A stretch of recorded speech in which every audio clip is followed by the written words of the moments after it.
Europe Day, which was the public holiday celebrated on May 8, 1945, to commemorate the Allies' formal acceptance of the unconditional surrender of the armed forces of Nazi Germany, thus ending World War II in the European theater.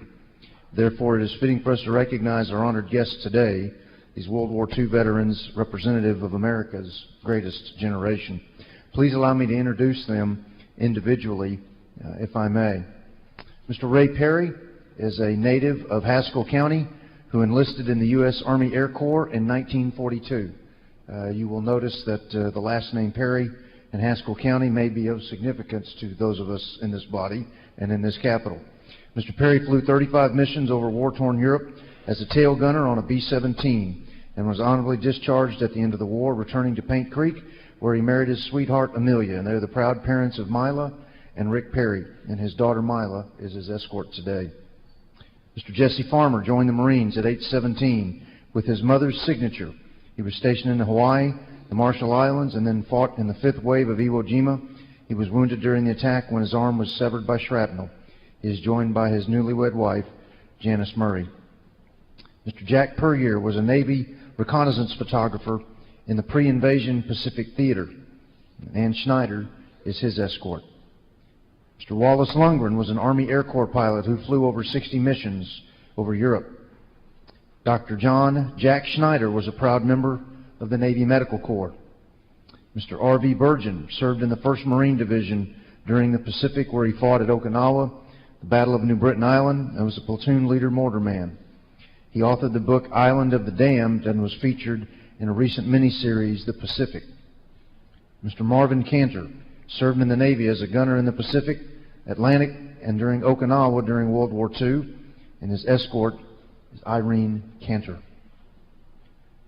Hazel Von Roeder had her basic training at Fort Sam Houston, was stationed at Fort Bliss, and like all wounded soldiers appreciate, performed bedside nursing, administered medication, and treatments to our wounded servicemen and women. Joe Barger served in the Navy and was in the Battle of Iwo Jima and the invasion of Okinawa, and Tina Lee is his escort. Mr. Alvino Mendoza. In October of 1944, Mr. Mendoza experienced World War II as a seaman for the Navy, and in late 1945 was part of the Battle of Okinawa. Noman Kasarik served in the U.S. Navy in the Pacific and served on a variety of aircraft carriers, including the USS Wright, and Christy Newfield is his escort. Mr. Ben Shedler served on a fleet tug in the South Pacific from 1942 to 1946. He was trained as a medical corpsman on independent duty, and after 90 days of training, he was prepared to do appendectomies, tonsillectomies, and in some cases provide traumatic amputations and other very serious medical procedures on ship. Department of the Army Ambassador, Dr. Granville Coggs. Dr. Coggs served in the U.S. Army Air Corps, earning military badges of aerial gunner, aerial bombardier, multi-engine pilot, and of course, Tuskegee Airman. Kathy Phoenix is his escort. Department of the Army Ambassador Thomas Marvin Ellis was born in San Antonio.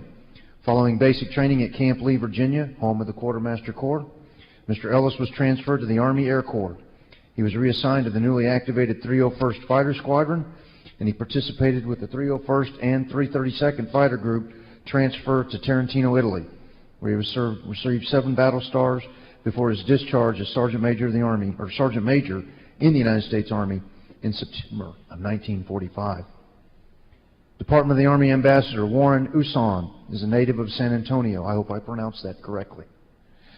His selection for advanced training after initial assignment to Tuskegee Army Airfield sent him to Bryan, Texas, where he integrated the Base Instrument Command Flying School, and after graduation, Mr. Usan returned to Tuskegee teaching instrument flying until his discharge in 1946, and Dr. Carolyn Sinkfield is his escort.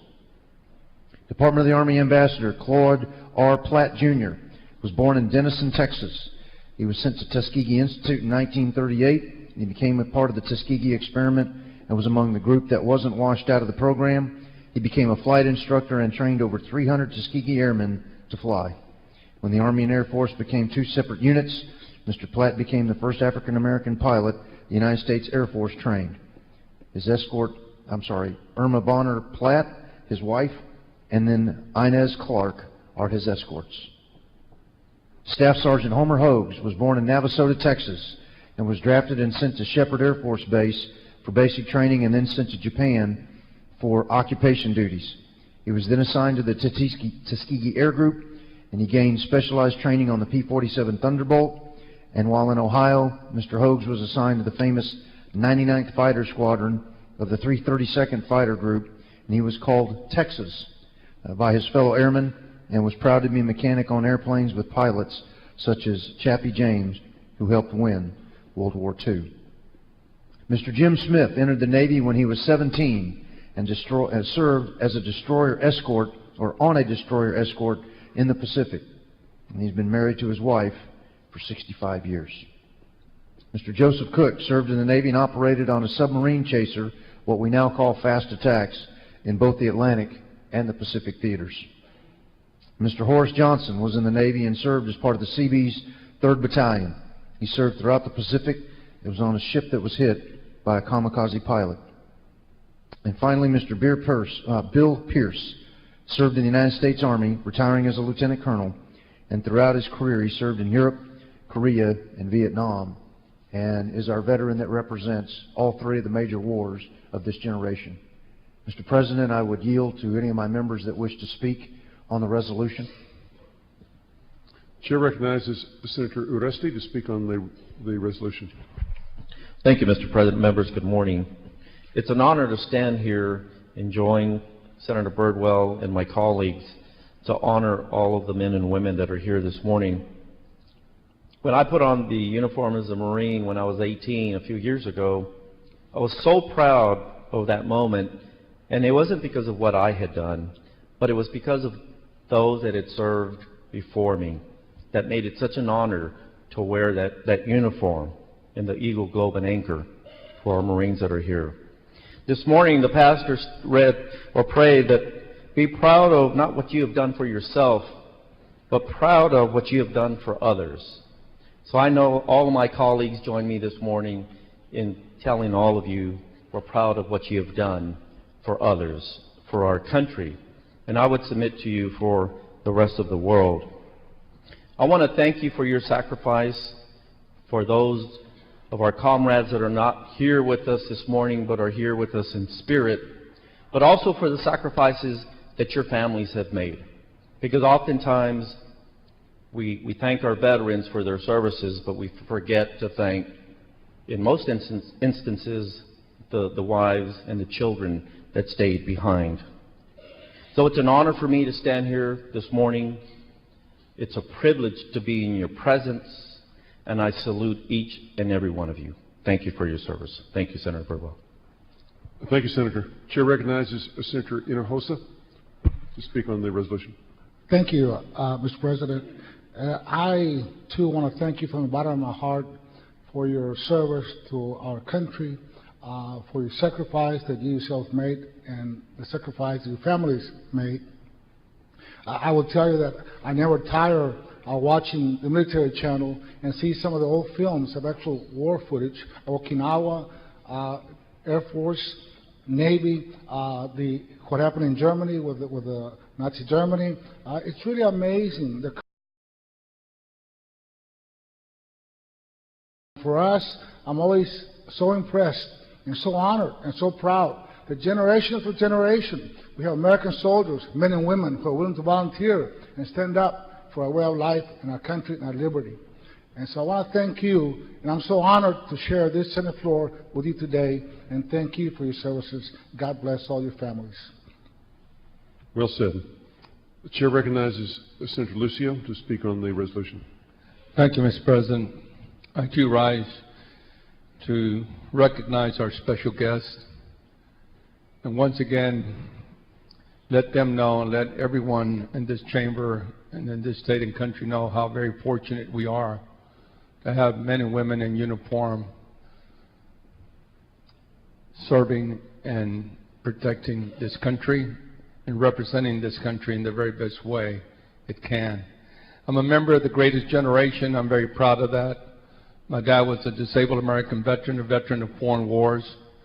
He fought in North Africa, Casablanca, Tunisia, Algiers, that area of the world. He served proudly. And he, as my colleagues have heard me say time and time again, he preached Americanism and patriotism every day of his life. And to him, there was only three colors in the world: red, white, and blue. And I just want to say that I'm thankful to God that those that are here today came back to our country to help shape your individual communities, our state, and our country. We thank God for that. Many of your comrades did not. But their families carried on in the tradition that has been so important to us, a tradition of patriotism, a tradition in believing that that this nation is under God, and that we have some incredible liberties and freedoms that we enjoy each day because of men and women like those that are being honored here this morning. So on behalf of people that I represent in Deep South Texas, and I know I speak for many more who wish they had the opportunity to touch your hand, to shake your hand, to embrace you, to let you know how thankful we are for all that you have done for us all these years. Congratulations, and may God bless you all. Thank you.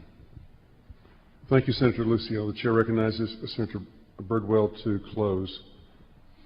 And if I may, after you close, I'm going to say one thing. Absolutely, Mr. President. Thank you. And members, on behalf of Senator Van de Putte and a very grateful Senate and a grateful state and a grateful nation, I move adoption SR 757 to honor our greatest generation. And I'm going to call for a vote, but I just wanted to very, very briefly say, from this angle, I think I count 20. There could be 21 of you. But for all of you, of the greatest generation, thank you for what you did. My own dad was a B-26 bomber pilot during World War II. He was with the 9th Air Force out of England, bombed over Germany. I never knew him. He was killed when I was 3.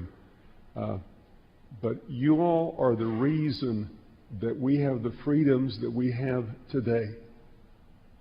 And I sometimes wonder if some of those freedoms have been squandered, but you all fought so that we could have the freedoms that we all enjoy today. And God bless each and every one of you.